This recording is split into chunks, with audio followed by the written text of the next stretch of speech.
Today's scripture is taken from Ezra 1 verse 3, and it says, "Whoever there is among you, of all his people, may his God be with you.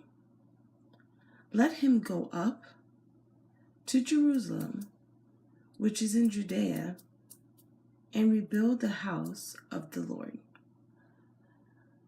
Whenever you are feeling like you have any disappointments or setbacks in your life, it is important that you remember to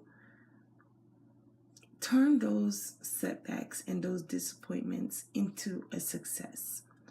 Sometimes when we're feeling down or depressed or whenever we're going through something difficult, we tend to not know what to do.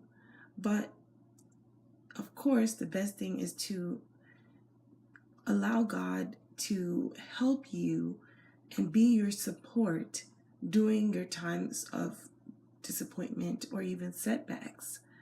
What we have to realize is that these failures and things that we go through are giving us opportunities to rebuild and to boost our lives. Sometimes people feel like if they're going through some type of failure, that there's no way out. Well, realize that those failures will be successes if you are able to turn your problems around and allow God to support you and help you through it. There are so many times, and I know I've been through things and I've turned it over to God, and before I knew it, I was learning from my failure rather than suffering through it. When you have a failure in your life and you don't let that failure consume you, you have the opportunity to learn from it. You have the opportunity to see what God can do in your life, and you have the opportunity to get closer to God. Whenever we go through things in our lives, sometimes that draw us closer to God. It makes us talk to Him more.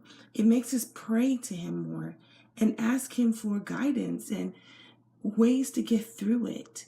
So I encourage you today to turn whatever failures you have over to God and make it a success story that you can learn from.